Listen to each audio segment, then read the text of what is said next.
Hello my dear student, आपका अपने YouTube channel are के वर्मा मैथ स्पेशल में स्वागत है दोस्तों फिर से। और देखिए आज की टॉपिक में आपको क्या पढ़ना है, लीनियर इक्वेशन पढ़ना है। अलजेब्रा का ही एक पार्ट है जो कि अभी अभी मैंने क्वाड्रेटिक इक्वेशन ख़त्म किया और इसके बाद आपको पढ़ना है क्या, अलजेब्रा में लीनियर इक्वेशन यानी युगपत समीकरण। मेरे दोस्तों यहाँ से भी बड़ी इंपॉर्टेंट टॉपिक आपको पढ़ने को मिलेगा और आज की इस टॉपिक में मैं आपको सिर्फ और सिर्फ पूरा का पूरा थ्योरी कराऊंगा। तो मेरे दोस्तों मैं आपसे उम्मीद करता हूँ कि आप पूरी तरह से वीडियो में बने रहेंगे, नहीं तो जरा सा भी कहीं पर भी हल्का सा अगर आपकी थ्योरी छूटी तो फिर अगले वीडियो में आपको समझने में असुविधा होगा। तो कोई भी वीडियो आप देखिए, कोई भी टॉपिक देखिए तो उसकी पहले नंबर थ्योरी जानना बहुत जरूरी है, ठीक है। तो चलो आज हम समझते हैं इस चीज़ को कि इन वर्डों को पहले समझेंगे कि लीनियर का मतलब क्या होता है, ठीक है। इक्वेशन तो आप जानते हो, लीनियर को हम लोग हिंदी में फिलहाल कहते हैं रैखिक और इक्वेशन का मतलब हो गया रैखिक समीकरण। बात इतनी आपको समझ में आई। जो मेरे दोस्त यूपी लेखपाल की तैयारी कर रहे हैं उनके लिए वेरी वेरी बम्पर इंपॉर्टेंट है।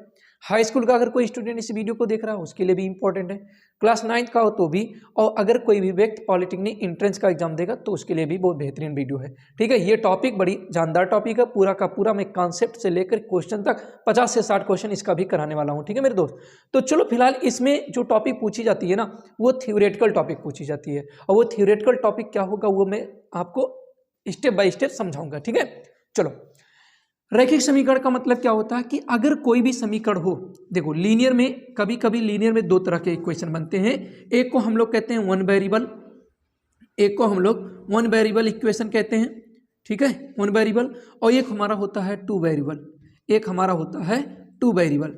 मतलब क्या, ये चीज़ नहीं समझ में आया कि वन वेरिएबल टू वेरिएबल।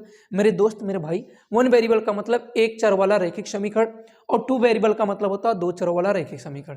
तो दो चर वाले रैखिक समीकरण में क्या होता है, एक चर वाले रैखिक समीकरण में कोई समीकरण कुछ इस तरह से ax + b = c के रूप का हो तो ये हमारा वन वेरिएबल समीकरण कहलाता है। मतलब जो इसमें x आया है ये आपका एक चर राशि है और केवल ऐसा कोई इक्वेशन जिसमें केवल एक चर हो और उस चर की घात भी कितनी होनी चाहिए, 1।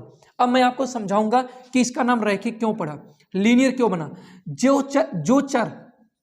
जो चर समीकरण में होता है, जो चर समीकरण में होता है उसकी घात, उसकी अधिकतम घात कितनी होती है, अधिकतम घात 1 होती है, ठीक है, 1 होती है। तो हमने आपसे ये कहा कि अगर कोई भी समीकरण हो और उस समीकरण में जो उपस्थित चर होता है, अगर एक चर आया तो एक रैखिक समीकरण कहलाएगा, अगर उसके चर की घात 1 हो, जब तक एक घात नहीं कहलाएगा तब तक रैखिक समीकरण नहीं होगा मेरे भाई, ठीक है। तो जो प्रश्न जितने घात का होता है, उसके उतने हल निकलते हैं और जिस इक्वेशन में, जिस समीकरण में जितने चर राशियां आती हैं उसके उतने हल निकलते हैं। तो मेरे दोस्तों आपको ये चीजें नहीं यहाँ समझनी है, ये चीजें नहीं पढ़नी है, आपको टू वेरिएबल पढ़ना है। टू वेरिएबल में क्या पढ़ना है, अगर कोई भी समीकरण ax + by + c = 0 के रूप का हो तो इसी को हम लोग क्या कहते हैं, लीनियर इक्वेशन कहते हैं मेरे दोस्तों। क्या कहते हैं, इसी को हम लोग लीनियर इक्वेशन कहते हैं, ठीक है। तो ये हो गया आपका व्यापक सूत्र। अगर हम कह दें कि लीनियर इक्वेशन का व्यापक फार्मूला क्या होता है, लीनियर इक्वेशन का व्यापक रूप, स्टैंडर्ड फॉर्म यानी स्टैंडर्ड रूप क्या होता है, व्यापक रूप आपका होगा तो कोई भी समीकरण दिया हो उस समीकरण का रूप अगर ax + by + c = 0 के रूप का हुआ तो आपका लीनियर इक्वेशन कहलाएगा, ठीक है मेरे दोस्त। अब आपको यह समझना है कि लीनियर इक्वेशन तो दे दिया, अब इस लीनियर इक्वेशन में अगर देखा जाए तो ये जो x है ये y क्या है, तो भैया मेरे ये x और y दो चर राशियां हैं, ठीक है।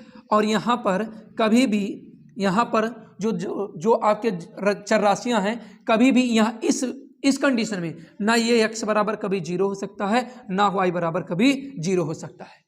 x और y के स्थान पर कोई, अगर y के स्थान पर कोई इस तरह से नंबर्स होता है कि x = अल्फा y = बीटा, मतलब कोई नंबर 1 2 3 4 5, तो वो समीकरण को संतुष्ट करेगा तो a × अल्फा और b × बीटा और प्लस c = 0, यानी इस तरह से हम उसको रखते हैं कि अगर ये हमसे कोई कहता है कि भैया ax + by + c = 0 में x = 2 और y = 3 इस समीकरण के हल हैं या नहीं, तो मेरे दोस्त मेरे भाई इस समीकरण, इस वैल्यू को अगर देखा जाए तो इस x इस y के जगह पे x और y के वैल्यू वैल्यू रखा जाए, अगर पूरी तरह से वैल्यू 0 आ गया तो ये अल्फा और बीटा जो x और y के दिए हुए मान थे वो क्या करेंगे, इस समीकरण के संतुष्ट करेंगे और इसी समीकरण के हल कहलाएंगे। बात इतनी समझ में आ गई। चलो अब इसको हम मिटाते हैं, तो थोड़ी सी टॉपिक को आगे ले चलते हैं और जानदार बनाते हैं। ठीक है, तो हमने आपको बता दिया कि लीनियर इक्वेशन का व्यापक रूप क्या होता है, ax plus by plus c बराबर 0। लेकिन मेरे दोस्त मैं आपको बता दूं, क्या एक भी केवल एक समीकरण देने से, क्या समीकरण एक देने से प्रश्न हल होगा? तो मैं आपको बताता हूं लीनियर इक्वेशन को हल करने का तरीका। लीनियर इक्वेशन को हल करना। अब पहले इसके कुछ प्रॉपर्टी आपको सीखने पड़ेंगे। कोई भी लीनियर इक्वेशन दिया हो, अगर वो 2 वेरिएबल का है, हम यहाँ पर लिख भी दे रहे हैं, आपको कन्फ्यूजन ना हो, बार बार मैं कह रहा हूँ कि इसमें आपको 2 वेरिएबल इक्वेशन ही पढ़ने हैं। ठीक, तो अगर मान लेते हैं 2 वेरिएबल इक्वेशन आए हैं, 2 वेरिएबल इक्वेशन अगर आपके आए हुए हैं मेरे दोस्त, ठीक है, 2 वेरिएबल लीनियर इक्वेशन आए हैं, तो ये इस तरह से ax plus by plus c बराबर 0 के रूप के होंगे। बोलो हाँ या ना? बिल्कुल आपको ये चीज समझ में आ गई। तो जब ax plus by plus c बराबर 0 के रूप के हैं, तो इसमें देखा जाए तो 2 चर राशियां हैं, x और y 2 चर राशियां हैं। अगर 2 चर राशियां हैं तो इनको हल करने के लिए हमें 2 समीकरण की जरूरत पड़ेगी। तो पहला ध्यान देना, पहली बात कि अगर किसी भी लीनियर इक्वेशन को 2 वेरिएबल लीनियर इक्वेशन है तो उसे हल करने के लिए हमें 2 इक्वेशन की जरूरत है।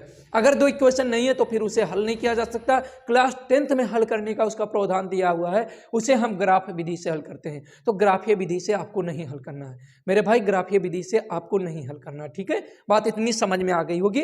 ठीक, चलो तब फिर हम लोग क्या करते हैं, तो अब इसके बाद हम कहते हैं क्या कि 2 समीकरण होंगे, 2 समीकरण से हम हल करेंगे। अब हम समझते हैं कि लीनियर इक्वेशन की कुछ प्रॉपर्टी अगर मानते हैं, ध्यान से समझिए, मेन फार्मूला अब यहीं से स्टार्ट होता है।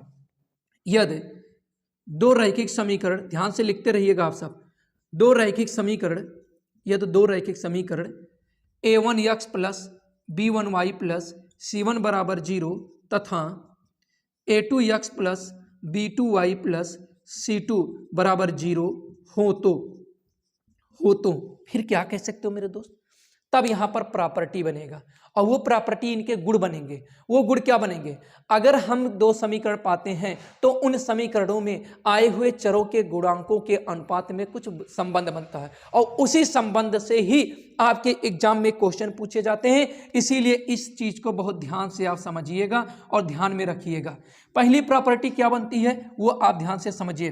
पहला प्रॉपर्टी इसका होता है कि यदि दोनों समीकरण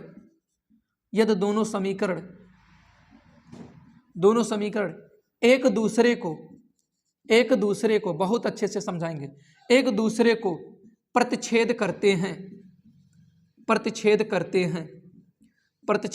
हैं। मतलब क्या है मेरे भाई, अगर ऐसे हमने क्या दिया कि ये x है, ये आपका x है, चलो अच्छे से बना देते हैं, और ये आपका x डैश है, ये y है और ये y डैश है।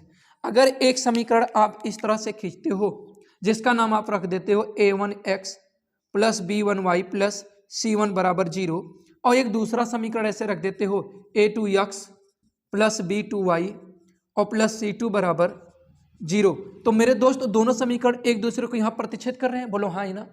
जब ये दोनों समीकरण एक दूसरे को प्रतिच्छेद करते हैं तो जहां पर 2 समीकरण एक दूसरे को इंटरसेक्ट करते हैं यानी काटते हैं तो उसको हम लोग क्या कहते हैं जानते हो, समीकरण का हल। मतलब क्या होता है कि इन दोनों समीकरणों में एक पॉइंट ऐसा होगा, यानी 2 वैल्यू का मतलब x की जगह पर और y के जगह पर एक ऐसा मान होगा जो इस समीकरण को भी संतुष्ट करेगा और जो इस समीकरण को संतुष्ट करेगा, अर्थात उसे हम कहते हैं एक अद्वितीय हल। केवल एक हल, एक अद्वितीय हल कहते हैं। ऐसा प्रॉपर्टी आपके एग्जाम में पूछा जाएगा, उसकी प्रॉपर्टी के कुछ फार्मूले पूछे जाएंगे कि 2 समीकरण के एक अद्वितीय हल होंगे, तो भैया क्या होगा, दोनों समीकरण एक दूसरे को प्रतिच्छेद करेंगे और प्रतिच्छेद जब करते हैं मेरे दोस्त तो वो x के गुणांक, x के जो वैल्यू होंगे और y के जो गुणांक होंगे उन्हीं में रिलेशन होता है। तो मैं यहां पर लिखता हूं केवल एक हल हो, केवल एक हल हो या एक अद्वितीय। बड़ी जानदार वीडियो बना रहे हैं, सही बता रहे हैं, इतना गजब टॉपिक आपको बता रहे, इससे बेहतरीन टॉपिक आपको पढ़ने को मिलेगा नहीं युगपत समीकरण। इस वीडियो के अलावा अगर आप किसी का और वीडियो पढ़िए तो देखिएगा, इससे जानदार और टॉपिक नहीं, क्योंकि मैं जानता हूं इससे एग्जाम में फंसेगा क्वेश्चन, तो फंसेगा, आप भी जानोगे, क्योंकि जब प्रीवियस पेपर उठा के उल्टोगे देखोगे तब कहोगे कि हाँ सही बात है, इस वीडियो को पढ़ लिया जाए नहीं तो मामला गड़बड़ हो जाएगा। ठीक है, तो केवल एक हल हो या एक अद्वितीय हल, एक अद्वितीय हल, एक अद्वितीय हल हो, तो इसके लिए हम लोग क्या कहते हैं, a1 बटे a2 नॉट इक्वल b1 बटे b2। बस इतने ही चलना है मेरे दोस्त। आपको मैंने क्या कहा, यहाँ पर x के मान और y के मान एक दूसरे को इंटरसेक्ट करते हैं, तो अर्थात a1 बटे a2 नॉट इक्वल b1 बटे b2। ये हो गया केवल किसी भी दो समीकरण के केवल एक हल होने के। एक हल का होने का मतलब हुआ कि ऐसा एक मान होगा, ऐसा x का एक वैल्यू होगा जो पहले समीकरण को भी संतुष्ट करेगा, दूसरे को भी। y का एक ऐसा मान होगा, यानी पेयर x और y दोनों का पेयर ऐसा होगा जो पहले समीकरण को भी संतुष्ट करेगा, दूसरे को भी संतुष्ट करेगा। ये पहला प्रॉपर्टी हो गया मेरे दोस्त। ठीक है, अब दूसरे की बात करते हैं, दूसरी प्रॉपर्टी पर। चलिए दूसरी प्रॉपर्टी के लिए हम सीखते हैं। चलो अब यहां पर ये चीजें हो जाती हैं। अब यहां पर मैं बता दे रहा हूं कि इसका मतलब यहां पर मैं ये भी लिख सकता हूं कि रेखाएं प्रतिच्छेदी होंगी, रेखाएं प्रतिच्छेदी होंगी। प्रतिच्छेदी का मतलब एक दूसरे पर काटेंगी, प्रतिच्छेदी होंगी।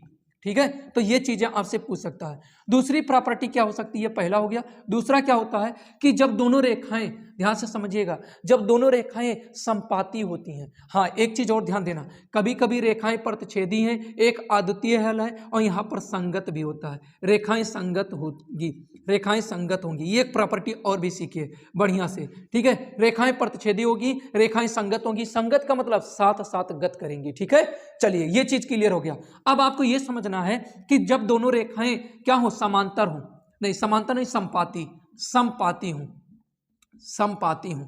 अब जब दोनों रेखाएं समपाती होंगी, ये तो दोनों रेखाएं क्या हो भैया, दोनों रैखिक समीकरण क्या हो, समपाती हो। क्या हो, समपाती। समपाती का मतलब, चलो उसका भी मैं डायग्राम बनाता हूं। चलिए ये आपका x वाली लाइन होगी, x डैश हो गई, ये y हो गया और y डैश हो गया। अब देखो मैं बता रहा हूं, ठीक है, नहीं दिख रहा, चलो फिलहाल इतना, चलो मिटा ही देते हैं भाई, शिवम बाबू बता रहे नहीं दिख रहा। चलो यहाँ देखो, ये x हो गया, आपका x डैश हो गया, y हो गया और y डैश हो गया। अब एक रेखा ऐसे होके जा रहा हो और दूसरी रेखा भी इसी पर होके जाता हो मेरे दोस्त, दूसरी रेखा भी इसी पर होके जाता हो, तो यानी कि हम कह दें यहाँ पर a1x plus b1y plus c1 बराबर 0, इधर दिख रहा कि नहीं। और दूसरी रेखा भी, यानी नीले पेन से लिख दे रहा हूं, दूसरी रेखा भी a2x plus b2y plus c2 भी इसी से होके जा रहा है। तो मतलब मेरे क्या हुआ भैया, मेरे इस पहले वाले समीकरण का पूरा रास्ता इसी से गया, समीकरण दूसरे का भी पूरा रास्ता उसी से गया। तो जब दोनों का रास्ता एक ही से होके जा रहा है, तो बताओ, ये आप बता सकते हो, क्लियर कर सकते हो कि कितनी रेखाएं यहां पर, कितने बिंदुओं पर यह प्रतिच्छेद किया है, ये बताओ आप हमको।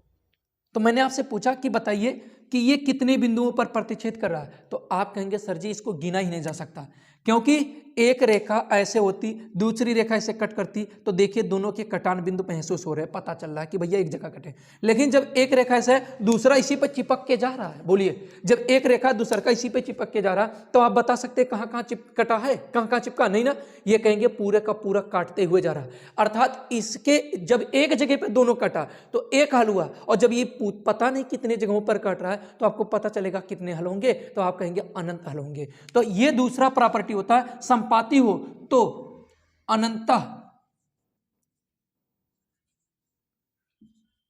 अनंतः अनेक हल होंगे, हल होंगे। और दोनों रेखाएं, यहां पर भी एक प्रॉपर्टी हो जाती है, रेखाएं संगत होंगी, संगत होंगी। बात ध्यान से समझना, संगत होंगी, ये क्या मतलब, अरे हाँ भैया, एक रेखा गया, दूसरी रेखा भी उसके साथ साथ जा रही, तो उसको हम क्या कहते हैं, संगत रेखा कहते हैं। तो संगत होने के दो कंडीशन हो गए। अब इसकी प्रॉपर्टी इस तरह का क्या होगा, तो भैया यहां पर हो गया a1 बटे a2 बराबर b1 बटे b2 और बराबर c1 बटे c2, क्योंकि आपने यही तो कहा, अरे भैया जब तक तीनों के, इन दोनों के, इनके यानी तीनों टुकड़ों के वैल्यू बराबर नहीं आएंगे तो ये नहीं होगा। अच्छा ये कट नहीं दिख रहा क्या, उधर दिख रहे, लिख दें, चलो एक सेकंड, चलो यहाँ से देखो, तो ये हो जाएगा a1 बटे a2 बराबर b1 बटे b2 और बराबर c1 बटे c2। तो इस कंडीशन को हम लोग क्या कहते हैं कि इसके अनंता अनेक हल होंगे तथा दोनों रेखाएं क्या होंगी, समपाती होंगी। बात समझ में आया? चलो ये भी चीज क्लियर हो गया। अब तीसरी प्रॉपर्टी बच जाता है। तीसरी प्रॉपर्टी क्या होता है वो भी मैं आपको समझा दे रहा हूँ। चलिए आप सब लिख लिया कीजिएगा, ठीक है। चलो मैं इसको मिटा दे रहा हूँ और आगे चलता हूँ इन चीजों को लेकर। और वीडियो को आप लोग लाइक कर दीजिए दोस्तों, ठीक है। चलो इसको भी यहां से मिटा रहा हूं। ये लीजिए, देखिए युगपत समीकरण से मैं 3 प्रॉपर्टी लिखा रहा हूं। इन तीनों प्रॉपर्टी को आप अच्छे से याद कर लो। गारंटी मैं देता हूं आपका क्वेश्चन एग्जाम में नहीं आएगा। कमेंट में करना, वीडियो बनाना बंद कर दूंगा यूट्यूब पे। मैं दावे के साथ कह सकता हूं यूट्यूब पे मैं वीडियो बनाना बंद कर दूंगा। लेकिन पहले आप अच्छे से याद करो, ये गारंटी मैं दे रहा हूं, आएगा एग्जाम में, आएगा 100% नहीं 1000% की गारंटी देता हूं, आएगा, ठीक है। क्योंकि यह ऐसा टॉपिक है जो सबको उलझा के रखता है। उलझा के मतलब 3 प्रॉपर्टी हैं। कोई ये नहीं समझ पाता कि a1 बटे a2 नॉट इक्वल b1 बटे b2 ये पहली प्रॉपर्टी पे लगेगा, दूसरे पे लगेगा, तीसरे पे लगेगा। तो इसके अद्वितीय हल होंगे कि अनंत अनेक हल होंगे कि या कोई हल नहीं होंगे। इसी कंफ्यूजन के नाते एग्जामिनर अच्छे से क्वेश्चन पर सेट करता है और आपको देता है, और आप होते हैं कंफ्यूज क्योंकि आप पढ़े नहीं रहते। आपका बस यही कॉन्फिडेंस, ओवर कॉन्फिडेंस, हम तो पढ़े हैं लेकिन पढ़े नहीं रहते, सही से नहीं पढ़े रहते। पढ़ते तो हैं लेकिन सही से नहीं पढ़ते हैं। चलिए अब देखिए तीसरी प्रॉपर्टी क्या होती है। तीसरी प्रॉपर्टी क्या होता है कि जब एक रेखा दूसरी रेखा के क्या हो जाए, समांतर। अब मैं ऐसे कह दे रहा हूं, एक रेखा दूसरी रेखा के समांतर। तो बताओ ये दोनों, यानी मैं इसको a1x plus b1y plus c1 बराबर 0 कर दिया और इसको a2x plus b2y plus c2 बराबर 0 लिख दिया मैंने, ठीक है, 0 लिख दिया। अब ये बताओ ये दोनों रेखाएं जो ब्लैक में लिखा हूं, क्या ऐसे 2 रेखाएं हैं, इनको आगे बढ़ाओ पीछे बढ़ाओ, ये दोनों एक दूसरे को जब समांतर हैं तो कभी कटेंगी नहीं ना। तो यानी इसका मतलब जब दोनों रेखाएं ये इस कंडीशन में हो, अर्थात जब दोनों रेखाएं समांतर हो तो वो दोनों कभी भी प्रतिच्छेद नहीं कर सकती, तो इसके कोई हल भी नहीं हो सकता। अर्थात मैं ये कहता हूं, तीसरी प्रॉपर्टी हुआ कि अगर यदि रेखाएं क्या हो, यदि रेखाएं समांतर हो, यदि रेखाएं समांतर हो, क्या हो, समांतर हो, तो इसके कोई हल नहीं होंगे, इसके कोई हल नहीं होंगे, नहीं होंगे, अर्थात इसका कोई हल नहीं होगा, ठीक है भैया। और इसकी प्रॉपर्टी और एक चीज होती है, ये असंगत होंगे। ये क्या होंगे, असंगत होंगे। असंगत का मतलब तुम चाहे साथ चलने का मतलब जब तक दोनों रेखाएं एक दूसरे को इंटरसेक्ट ना करें, प्रतिच्छेद ना करें, कटे ना, तब तक वो संगत नहीं कहलाएंगे, साथ साथ नहीं चलेंगी। अब इसके लिए प्रॉपर्टी क्या होता है, ध्यान से समझिए। a1 बटे a2 इक्वल b1 बटे b2 और नॉट इक्वल c1 बटे c2, ये प्रॉपर्टी होता है। अगर आपको ये देखना हो, ये चेक करना हो कि ये बताइए रेखाएं यानी दोनों रेखाएं समांतर हैं या ऐसे कह देता है इसका कोई हल नहीं है, तो k का मान ज्ञात कीजिए, p का मान ज्ञात कीजिए, a का मान ज्ञात कीजिए। तो ऐसे प्रश्नों के लिए आप लगाओगे a1 बटे a2 इक्वल b1 बटे b2 नॉट इक्वल c1 बटे c2। तो इस तरह से आपके 3 प्रॉपर्टी हो गई। मैं एक बार साफ साफ लिखना चाहूंगा कि यदि 2 समीकरण यानी 2 रैखिक समीकरण दिए हों तो उसके 3 प्रॉपर्टियां होती हैं। पहला होता है a1 बटे a2 नॉट इक्वल b1 बटे b2, तो आगे जाने की जरूरत नहीं है। दूसरी प्रॉपर्टी है a1 बटे a2 बराबर b1 बटे b2 और बराबर c1 बटे c2। तीसरी प्रॉपर्टी है a1 बटे a2 बराबर b1 बटे b2 और नॉट इक्वल c1 बटे c2, ठीक है। इस कंडीशन में अगर मैं आपसे डायग्राम की बात करूं तो इस तरह से 2 रेखाएं प्रतिच्छेद करती हैं। इसमें एक रेखा ऐसे जा रही है, दूसरी रेखा भी इसी पे जाएगी, मैं नीले पेन से भी बना दिया। और इसमें क्या होगा, एक रेखा ऐसे गया और दूसरी रेखा ऐसे इसके समांतर चली जाएगी, तो ये भी संगत होंगे, ये क्या होंगे, संगत होंगे, ये भी संगत होंगे और ये क्या होगा, असंगत होगा, असंगत होगा। इसके केवल एक हल होंगे और इसके इन्फिनिटी हल होंगे और इसके फाई बना दे रहा हूं मैं, ऐसे हल होंगे, मतलब कोई हल नहीं होगा, नल मतलब खाली, इसके कोई हल भी नहीं होंगे। ये चीज आप अच्छे से अब इतनी चीजें आराम से लिख सकते हो, ठीक है। मेरी बात समझ में आया कि मैंने क्या कहा, a1 बटे a2 नॉट इक्वल b1 बटे b2, तो दोनों रेखाएं प्रतिच्छेदी होंगी, अर्थात उसकी प्रॉपर्टी क्या होती, संगत होंगे। संगत का मतलब एक हल होंगे या एक हल या एक अद्वितीय हल। दूसरी a1 बटे a2 इक्वल b1 बटे b2 इक्वल c1 बटे c2, दोनों रेखाएं समपाती होंगी, संगत भी होंगी और इसके अनंत हल होंगे। a1 बटे a2 not equal equal b1/b2 not equal c1/c2, दोनों रेखाएं समांतर होंगी, असंगत और इसके कोई हल नहीं होंगे। इतनी चीजें आपको अच्छे से समझ में आ गई होगी। समझ में आ गया तो वीडियो को आप लाइक कर दीजिए दोस्तों, और आगे हम चलते हैं, चीजों को आगे लेकर चलेंगे। ठीक है, चलिए अब इस पर मैं एक दो क्वेश्चन आपको करा दूं, फिर और अच्छे से समझ में आएगा। ठीक है, एक सेकंड रुकिए।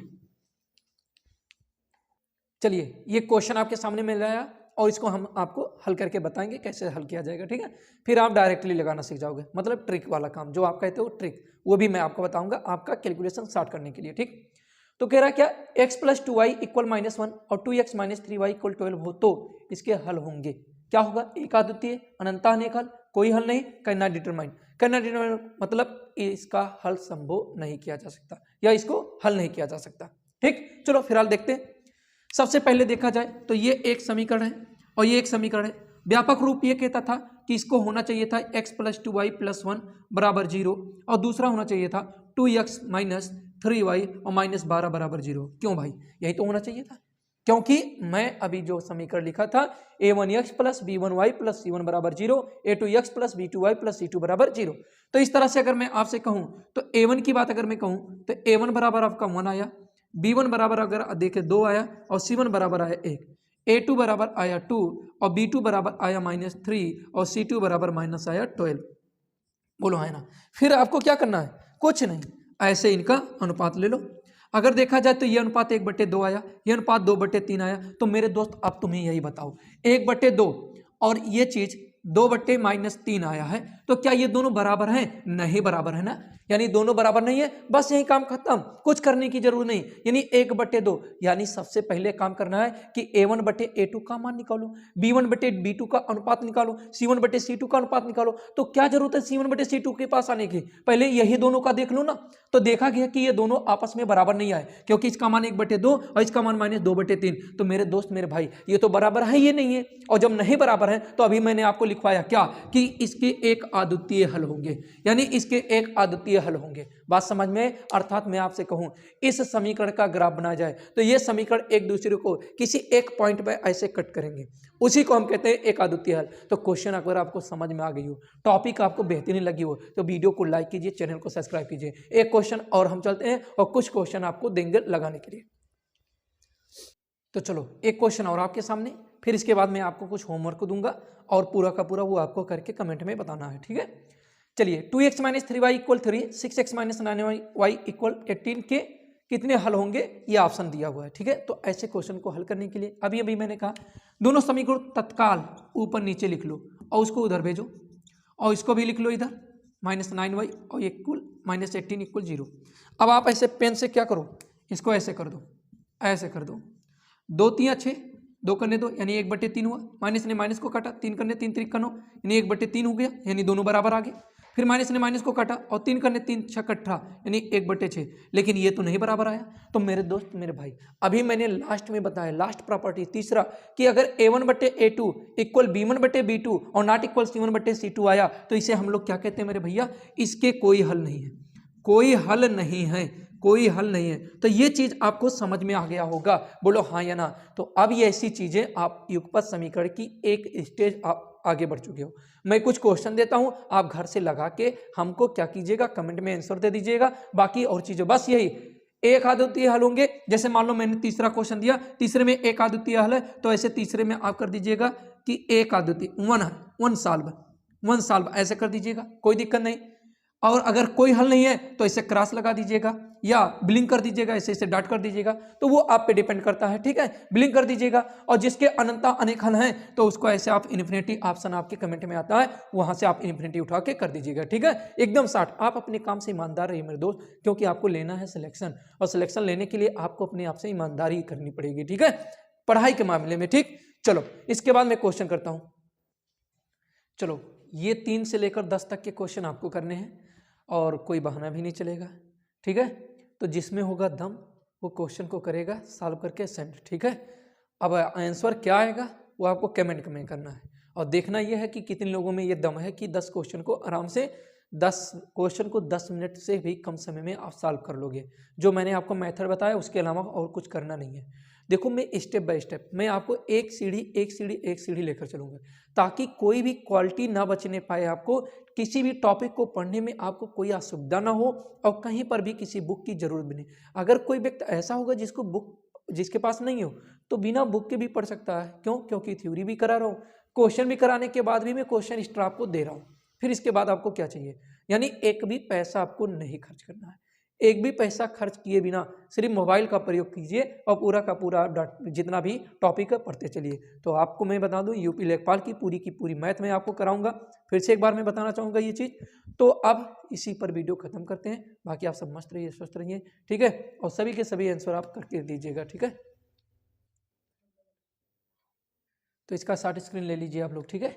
चलो ठीक है, इसी पे बंद करते हैं। जय हिंद दोस्तों।